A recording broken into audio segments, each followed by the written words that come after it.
మాజీ CM YS Jaganmohan Reddy PA KNR పై ప్రభుత్వం కక్ష సాధింపు చర్యలకు దిగింది. ప్రభుత్వ వైఫల్యాలపై చర్చను దారి మళ్లించేందుకు ప్రయత్నాలు చేస్తోంది. నిన్న ఉదయం నుంచి కేఎన్ఆర్ ను ప్రశ్నించిన సిట్ అధికారులు ఇవాళ మరోసారి విచారణకు పిలిచారు. దీంతో సిట్ ముందు హాజరయ్యారు కేఎన్ఆర్. తప్పుడు వాంగ్మూలాల కోసం ప్రభుత్వం కుట్రలు చేస్తోంది. ఎల్లో మీడియా ద్వారా సిట్ టీడీపీ దుష్ప్రచారం చేస్తోంది. మద్యం కేసులో ఇప్పటికే అరెస్ట్ అయిన వారందరికీ బెయిల్ మంజూరు కాగా ఇప్పుడు డైవర్షన్ కోసం కొత్తగా కేఎన్ఆర్ ను విచారణకు పిలిచారు. కూటమి ప్రభుత్వ డైవర్షన్ కుట్రలపై వైఎస్ఆర్సీపీ నేతలు ఆగ్రహం వ్యక్తం చేస్తున్నారు.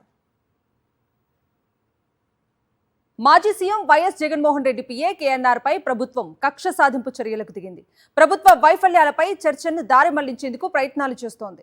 నిన్న ఉదయం నుంచి కేఎన్ఆర్ ను ప్రశ్నించిన సిట్ అధికారులు ఇవాళ మరోసారి విచారణకు పిలిచారు.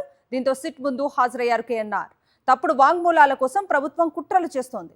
ఎల్లో మీడియా ద్వారా సిట్ టీడీపీ దుష్ప్రచారం చేస్తోంది. మద్యం కేసులో ఇప్పటికే అరెస్ట్ అయిన వారందరికీ బెయిల్ మంజూరు కాగా ఇప్పుడు డైవర్షన్ కోసం కొత్తగా కేఎన్ఆర్ ను విచారణకు పిలిచారు. కూటమి ప్రభుత్వ డైవర్షన్ కుట్రలపై వైఎస్ఆర్సీపీ నేతలు ఆగ్రహం వ్యక్తం చేస్తున్నారు.